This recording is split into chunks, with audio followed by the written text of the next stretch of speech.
सो hey guys, कैसे हम सभी लोग। आज हम पढ़ने वाले हैं elegy written in a country churchyard by Thomas Gray के द्वारा ये लिखी गई है। ये इंग्लिश लिटरेचर की एक सबसे फेमस एलिजीज में से एक है। इस पोएम में पोएट एक विलेज चर्चयार्ड में खड़े होकर जो ऑर्डिनरी लोग होते हैं उनकी लाइफ और डेथ के बारे में सोचता है। पोएट हमें बताता है कि जो डेथ है वो रिच और पुअर सबको इक्वल बना देती है। हर इंसान के अंदर एक टैलेंट होता है, कई लोगों को अपनी एबिलिटीज़ दिखाने का मौका ही नहीं मिलता। चलिए अब हमारी वीडियो को शुरू करते हैं। ये पोएम काफ़ी ज़्यादा लंबी है, इसलिए हम इस पोएम के काफ़ी सारे पार्ट्स बनाने वाले हैं। इस वीडियो में हम इसका पहला स्टैंजा से लेकर 10th स्टैंजा और इसका 10वां स्टैंजा है तब तक इसकी लाइन टू लाइन एक्सप्लेनेशन करने वाले हैं। हमारी वीडियो को शुरू करते हैं।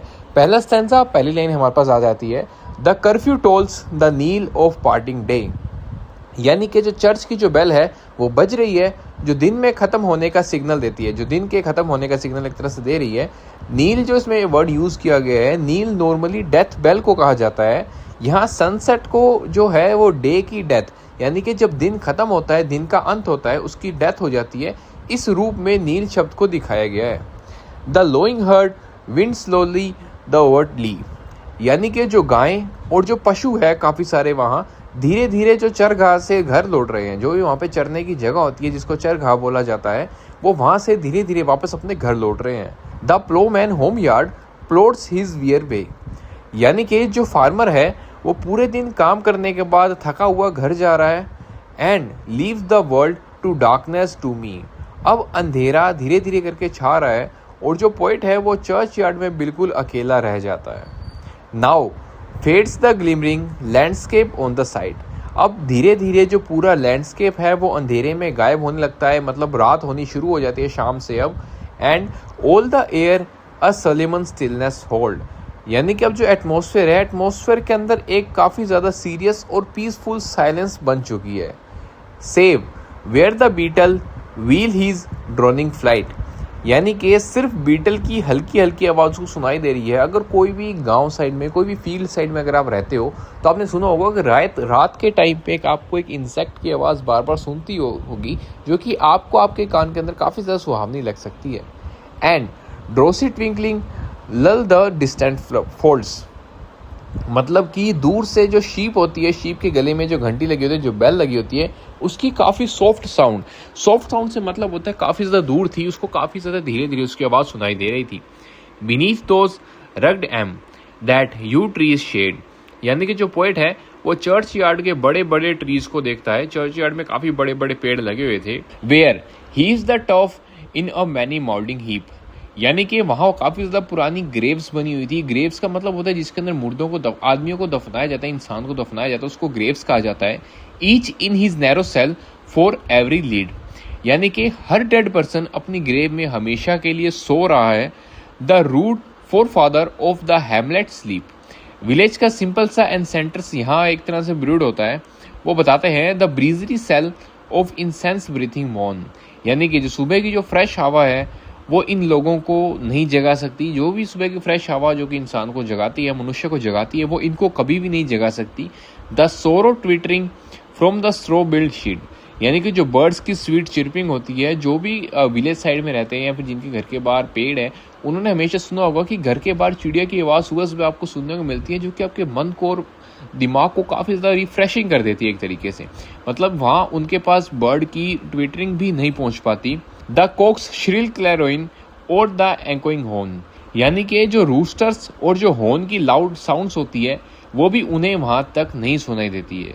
No more shall rouse them from their lowly bed, यानी कि जो उनकी डेथ है वो एकदम परमानेंट है, अब ये लोग कभी भी नहीं जाग सकते। For them no more the blazing hearth shall burn, अब उनके लिए उनके घर का कोई भी फायर प्लेस नहीं जलता। और busy housewife ply for evening care, अब उनकी जो वाइफ है वो उनका इंतज़ार भी नहीं करती। No children run to lisp their शाय रिटर्न, अब उनके जो बच्चे हैं उनके घर लौटने पर खुश भी नहीं होते। और क्लाइम हिज नीज द एनविड किस टू शेयर, फैमिली लाइफ की सारी खुशियाँ अब उनके लिए ख़त्म हो चुकी है। Oft did the harvest to their sickle yield, यानी कि जब ये लोग जिंदा थे तो बहुत मेहनत करते थे, काफ़ी ज़्यादा हार्वेस्ट उनकी मेहनत का रिजल्ट था। Their furrow of the stubborn glebe has broke. उन्होंने खेतों को बार बार जोता था, बार बार सिंचाई की थी खेतों की। How jocund did they drive their team afield. वो खुशी खुशी अपने एनिमल्स के साथ काम किया करते थे। How bowed the woods beneath their sturdy stroke. यानी कि जो उनका हार्डवर्क से उनके फॉरेस्ट तक बदल जाते थे, मतलब उनका जो हार्डवर्क था उस वजह से उनके जो फॉरेस्ट की जो दिशा थी, फॉरेस्ट का दिखना था, फॉरेस्ट तक उधर के बदल जाते थे।